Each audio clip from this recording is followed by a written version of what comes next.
Bharatiya Janata party के प्रवक्ता जवाहर यादव इस वक्त हमारे साथ मौजूद हैं। सर, जींद में आए हैं, क्या कुछ माहौल देखने को मिल रहा है, क्या कुछ दावे हैं? जींद हरियाणा में भाजपा की पुनः सत्ता प्राप्ति का माध्यम बनने जा रहा है। पहला माध्यम निगम के 5 चुनाव बने, अब एक जो उपचुनाव विधानसभा का है, इसके माध्यम से भारतीय जनता पार्टी अक्टूबर में दोबारा से पहले मई में अपना लोकसभा के चुनाव जीतेंगी सभी सीटों पर, और उसके बाद फिर दोबारा अक्टूबर 2019 में वापस भारतीय जनता पार्टी की पुनरावृत्ति होगी, ऐसा जींद के माहौल से लग रहा है। आपने खुद ही जिक्र कर दिया सर चुनाव का, मेयर के चुनाव का। उस दौरान हमने एक विज्ञापन देखा था कि पंजाबी मुख्यमंत्री का साथ दीजिए, पंजाबी मुख्यमंत्री को वोट दीजिए। इस बार किस तरह का विज्ञापन हम देखने वाले हैं? ऐसा कहीं नहीं लिखा था उसमें कि पंजाबी मुख्यमंत्री को वोट दीजिए या पंजाबी व्यक्ति को वोट दीजिए। ऐसा उस विज्ञापन को मैंने पढ़ा था, कहीं नहीं लिखा था। लिखा हुआ था सर? एक तो वो भारतीय जनता पार्टी का ऑफिशियली उस तरह का वो नहीं था कि जो हमारे उसमें ये एक प्रत्याशी की तरफ से आया हुआ था, जिसमें ये कहा गया था कि वो भाषा किसी को ठीक लगे ना लगे, ये लोग अपना मूल्यांकन करेंगे। उसमें लिखा गया था कि पहली बार पंजाबी मुख्यमंत्री बना है। तो वो कोई बिरादरी का व्यक्ति अगर अपने समाज के लिए ऐसा कहता है तो क्या, परंतु उसका कहीं नकारात्मक वो पक्ष नहीं था, किसी को टारगेट ओरिएंटेड करके नहीं की था। अगर मान लीजिए कोई अन्य बिरादरी का होता है, वो कहता है कि जी पहली बार हमारी जाति का मुख्यमंत्री बना है, तो उस जाति को कहने का अधिकार है अगर उससे पहले नहीं बना है। परंतु जहां तक भारतीय जनता पार्टी का सवाल है और मुख्यमंत्री जी का सवाल है, मुख्यमंत्री जी के ऊपर ये आरोप लगाए, पर आज तक मुझे कोई वो बाइट नहीं दे पाया। मैं तो सोशल मीडिया में भी और इलेक्ट्रॉनिक मीडिया में भी कहा, कोई ऐसी बाइट दे कि मुख्यमंत्री कहीं जाति की बात कर रहे हो, जाति में भेदभाव की बात कर रही हो। आदमी अपनी जाति की तो बात करता ही है। जब हम रिश्ते लेते हैं तो निश्चित रूप से उसका गोत्र भी पूछते हैं, जाति भी पूछते हैं। तो ये तो केवल चुनाव सर, ये रिश्तेदारी निकालने वाली बात होगी। अच्छा सर, मुझे ये बताइए, 52 साल बाद हरियाणा को पहला पंजाबी मुख्यमंत्री मिला है। जाति विशेष के लोग साजिश के तहत उन्हें हटाना चाहते हैं। इस बार अगर गलती हो गई तो अगले 100 साल में मौका नहीं मिलेगा। एक तो ये चीज़ सर, ये क्या जातिवाद नहीं है? दूसरा, चुनाव वाले दिन क्या ऐसा कोई विज्ञापन दिया जा सकता है? और दूसरी बात, क्या विज्ञापन भी दिया जा सकता है? अगर किसी को लगता है कि कहीं चुनाव के नियमों की अनदेखी हुई, तो उसका तो प्लेटफॉर्म ना जवाहर यादव है ना कोई सरकार है, उसका तो हमारा चुनाव आयोग है, जिसमें जाकर आप अपनी आपत्ति दर्ज करा सकते हैं। अगर किसी ने आचार संहिता का उल्लंघन किया है तो उसकी आपत्ति तो वहाँ दर्ज करानी होगी, वो उस पर लेगा। इसका मेरे से तो जुड़ा हुआ विषय नहीं। अगर विपक्ष निकम्मा है तो सर इसका मतलब सवाल उठने बंद हो जाए। ये तो आप तो विपक्ष के निकम्मे होने का फायदा उठा रहे हैं। सर, मैं ऐसे शब्दों का इस्तेमाल नहीं करता। हम अपने विपक्ष के लोगों को भी सम्माननीय मानते हैं, और ये मैं मानते हैं कि सत्ता में विपक्ष की भी अपनी भूमिका है। वो ठीक है कि हमारे यहाँ विपक्ष केवल परिवारों में और अपने बेटों को बढ़ाने में, चाहे भूपेंद्र सिंह हुड्डा जी हो, चाहे ओम प्रकाश चौटाला जी हो, चाहे अजय चौटाला जी हो, ये केवल अपने बेटों को बढ़ाने में लगे, वो बात अलग है। परंतु हम विपक्ष का सम्मान करते हैं और उनको सचनात्मक अपनी भूमिका निभानी चाहिए, जो वो निभाते नहीं है। अच्छा सर, आप भी तो उनकी पार्टी के नेताओं के बेटों को आगे बढ़ा रहे हैं। इनेलो के विधायक के बेटे को आपने टिकट दे दिया। हाँ, दोनों में अंतर है। एक होता है जो मुख्य व्यक्ति, जो उसको प्रवक्ता, जो पूरी इसको आपको चलाता है। किसी विधायक का बेटा है। जब हमारी वो पार्टी में आए तो वो किसी के विधायक के बेटे नहीं थे, वो भारतीय जनता पार्टी के कार्यकर्ता के रूप में। उनके पिताजी कभी भी भारतीय जनता पार्टी से विधायक रहे, नंबर 1। दूसरा, केवल एक परिवार को अंकित करना। यहाँ ये कहा जा रहा है कि भूपेंद्र सिंह हुड्डा जी के पास पहले उनके पिताजी, उसके बाद फिर भूपेंद्र सिंह हुड्डा, आज दीपेंद्र हुड्डा जी। वहाँ बात करेंगे तो साहब राम जी से छोटे देवीलाल जी से छोटे ओम प्रकाश चौटाला, फिर रंजीत चौटाला जी, फिर जगदीश जी तो स्वर्ग में हैं अभी, वो हो गए, प्रताप चौटाला जी हो गए हैं। उसके बाद फिर हम बात करते हैं तो अजय चौटाला जी और अभय चौटाला जी, फिर इनके बेटे। हम तो इस परिवारवाद पर आरोप लगाते हैं कि ये केवल परिवार के अलावा कुछ नहीं देखते। और भारतीय जनता पार्टी, हमारे यहाँ देखिए 2 उदाहरण दे सकते हैं हम। क्या मोदी जी किसी राजनेता के बेटे हैं, या श्री मनोहर लाल जी किसी राजनेता के बेटे हैं? क्या सुभाष बराला जी किसी राजनेता के बेटे? तो हमारे यहाँ जो लीड कर रहा है, वो लीड करने वाला सामान्य भारतीय जनता पार्टी का साधारण कार्यकर्ता है। प्लेटफॉर्म तो मिल जाता है ना सर। देखिए, टिकट मिलना भी अपने आप में, आप देखिए अपने चारों तरफ नजर दौड़ाइए, आपको इतने युवा दिखेंगे जो शायद बहुत ज़्यादा डेडिकेटेड हो, आप लोगों की तरह उन्होंने भी काम किया हो सर। लेकिन ये किसी विधायक के बेटे नहीं है, इस वजह से ये लोग, इनको टिकट नहीं मिला है। या उनकी और भी कोई खासियत आपको नजर आई? मैं युवाओं को बता देता हूँ। हमारे यहाँ महिपाल ढांडा जी युवा है। जींद की प्लीज सर, जींद पे रहेंगे तो अच्छा। मैं तो पार्टी के संदर्भ में करूंगा ना जी। वो किस विधायक के बेटे हैं?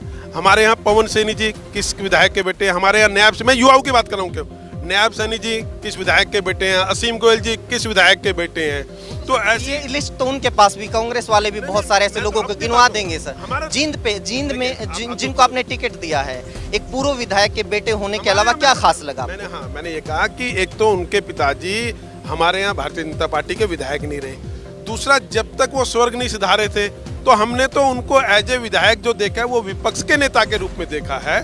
इनके पिताजी विपक्ष के नेता थे, ये भारतीय जनता पार्टी के नेता है, तो इसलिए इनमें पिता और पुत्र वाली वो चीज नहीं। हाँ, इनको अपने पिता का सम्मान करना चाहिए। मैं तो दिग्विजय और दुष्यंत चौटाला जी को भी कहता हूँ कि उनको अपने पिता के नाते सम्मान करना चाहिए। मैं जब उसमें आलोचना करता हूँ तब ये करता हूँ, परंतु वो ऐसे नेता को अपना नेता ना माने जिनको 10 साल की सजा है, पिता के नाते उसका सम्मान करे। मैं भी करता हूं कि दुष्यंत जी के पिता है, दिग्विजय जी के पिता है, परंतु अजय चौटाला मेरा नेता नहीं बन सकता क्योंकि उन्होंने हरियाणा के युवाओं को अपने पैरों तले रौंदा था, उनकी प्रतिभा को। तो ऐसा व्यक्ति नेता नहीं हो सकता, किसी का पिता हो सकता है, उसमें कोई गुरेज नहीं है हमें। तो सेम ये है कि उनके पिता विपक्ष के नेता रहे हैं, हमारे नेता तो। अच्छा जवाहर यादव जी, आपने मतलब ज्यादातर वक्त आपका या तो गुरुग्राम में गुजरता है, चंडीगढ़ में भी आपने काफी वक्त लगाया सर। जिस तरह का विकास आप देखते हैं या वहाँ पर चीजें देखते हैं, जींद जब आए आपको लगा कुछ आसपास भी है स्थिति? हाँ बिल्कुल लगा। जब आप जींद में घुसे और मुझे एकदम सुखना लेक का छोटा स्वरूप अगर कहीं देखने को मिला तो किसी ने कहा जी ये रानी महल है। बिल्कुल सेंटर में जींद में घुसते ही तो सर ये जाम लगा हुआ सर, देखिए आप नजर दौड़ाइए।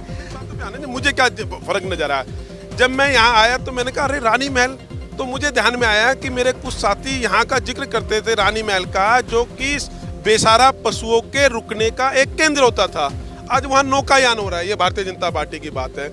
जब आप यहाँ के हॉस्पिटल में गए तो पता चला, मैंने ऐसे ही पूछा तो उन्होंने कहा जी ये पहले 100 बेड का था, अभी आपकी सरकार ने 200 बेड का कर दिया। जब मैंने जींद में प्रवेश किया तो मुझे बाईपास नजर आया बनता हुआ, जो कि पहले नहीं था। फिर मैंने यहाँ एक अंडरपास के नीचे से निकला, उन्होंने कहा भी ये भी मनोहर सरकार में बनना शुरू और मनोहर सरकार में इसका उपयोग है। तो बदलता हुआ जींद, बढ़ता हुआ जींद मैं देख रहा हूँ। अच्छा सर, ये आपने जाम में फंसा हुआ जींद, टूटी हुई सड़कों वाला जींद, आप अर्बन स्टेट में या और कॉलोनियों में गए होंगे, वो नहीं देखा सर आपने? अच्छा एक और, जब आप गाड़ी चला रहे थे, आवारा गोवंश या फिर पशु नजर नहीं आए आपको? एक तो जो आप ये कह रहे हैं, मैं यही तो कह रहा हूँ, जिनके पास पहले 10 साल सरकार रही और जिसके पास पहले 5.25 साल की सरकार रही और उसके बाद तो चलिए बंसीलाल जी इस उस पर नहीं है तो उस पर नहीं जाएंगे। उन्होंने कुछ नहीं किया, हम उनको ठीक करने में लगे, यही तो हम कह रहे हैं। और हमें दोबारा अवसर मिलेगा तो जींद के पास भी जो ये आरोप लगते थे कि जींद पिछड़ा, हमने तो जींद की राजनीति की नहीं। भारतीय जनता पार्टी का तो चाहे हम गठबंधन में लड़ गए चाहे अकेले लड़े, पहली बार भारतीय जनता पार्टी का विधायक बनने जा रहा है। तो इससे पहले हमारा तो कोई दोष नहीं था, उसके बावजूद भी जहां तक थी हमने 300 तो सरकारी है सर, वो तो जींद को तो आप उससे अलग कर ही नहीं सकते। मैं दे रहा हूँ, इसलिए 350 करोड़ रुपए हमने ग्रामीण क्षेत्र में यहाँ का काम चल रहे हैं। तो जो वास्तव में आपकी पीड़ा है वो मेरी भी पीड़ा है कि अगर हमारी सरकार और इससे पहले आई होती, 2005 में आई थी तो 2000 में आई होती तो आज जींद की वो स्थिति, हमें इतनी मेहनत करनी नहीं पड़ती। पर चिंता नहीं कीजिए, 2025 में 24 में हम जब दोबारा चुनाव में जाएंगे तब जींद में आपको ये हाल नहीं मिलेगा। अच्छा सर, 4-4.5 साल में सड़कें बन सकती थी, जो 4-4.5 रातों में बन रही हैं, ये किसको किस तरह से देखा जाए सर? जब आचार संहिता लागू है, चुनाव हो रहे हैं, उस दौरान रातों रात सड़कें बना दी जा रही हैं, ये महीना 2 महीना पहले भी बनाई जा सकती है। देखिए हमारे यहाँ काम की गति बहुत तेज होती है, ये आप निश्चित रूप से कह रहे हो, इसलिए जो अंडरपास है उसका मैं उपयोग कर रहा हूँ, बंद नहीं ना। वो 6 महीने साल पहले उसका उद्घाटन हो चुका है, तो 40 दिन की नहीं है, 1 साल पहले की घटना है। 3-4 रात में जो सड़कें बनी है रातों रात, उसकी बात कर रहा हूँ। एक्चुअली मैं गति बता रहा हूँ, गति कैसे थी, इसलिए वो अंडरपास बन गया। तब आप यहाँ आए नहीं, आप भी तो चुनाव में ही आते हैं केवल सर। आप रानी तालाब देखने आते पहले तो आपको लगता परिवर्तन है, तो यहीं पे रहता हूँ सर। इसलिए आप चुनाव के लिए केवल आना बंद करें, वैसे आना शुरू करें। इसकी बात कर रहा था कि जो रातों रात सड़कें लोग घर उठ रहे हैं, घर के बाहर सड़क बनी मिल रही है, तो मतलब थोड़ा पहले हो सकती थी क्या? हाँ, पहले हुआ ना, मैंने अंडरपास बताया, रानी तालाब बताया, हाईवे के जो प्रोजेक्ट है रुके हुए थे वो बताया। रणदीप सुरजेवाला कहता है जी हाईवे हमने शुरू कराए, और ऐसा आप शुरू कराए तो बने क्यों नहीं? आपकी तो सरकार है, शुरू हम करा रहे हैं। कहते जी नहीं, हमारे समय में कभी ऑर्डर हो गया था। तो इसलिए जो उनकी कछुआ गति थी वो हमने बदल के अब अश्वमेघ हमारा चल रहा है और घोड़े की गति से सारे विकास कार्य चल रहे हैं। अच्छा सर, टक्कर किससे है, कोई मुकाबले में नजर आता है? हाँ देखिए, जहाँ तक टक्कर की बात है, मैं ये कहूँ कि भारतीय जनता पार्टी की अगर इस चुनाव में टक्कर है किसी से तो मैं मानता हूं क्योंकि यहाँ अभी तक 2 बार से लगातार इनेलो जीत रही थी, तो मैं इस नाते एक राजनीतिक कार्यकर्ता होने के नाते ये कहूंगा कि इनेलो को से सीट छीनकर भारतीय जनता पार्टी जीतेगी। मतलब टक्कर में आप इनेलो को मान रहे हैं, ना कि कांग्रेस या जेजेपी को? यार जिनका वो तो है ही नहीं कुछ, जो पार्टी लगातार यहाँ 2 बार जीती है तो निश्चित रूप से हम उससे सीट छीनेंगे ना। आप भी अपनी बाइट 1 तारीख को जब 31 को चलाएंगे तो आप भी तो ये कहेंगे कि भाजपा ने इनेलो से सीट छीनी, तो हमारी टक्कर इनेलो से है। अच्छा सर, 2 चीज़ें आई हैं कल, 2 वीडियो आए हैं। एक तो सीनियर ओपी चौटाला जी का वीडियो आया है, एक उनकी धर्मपत्नी का वीडियो आया है।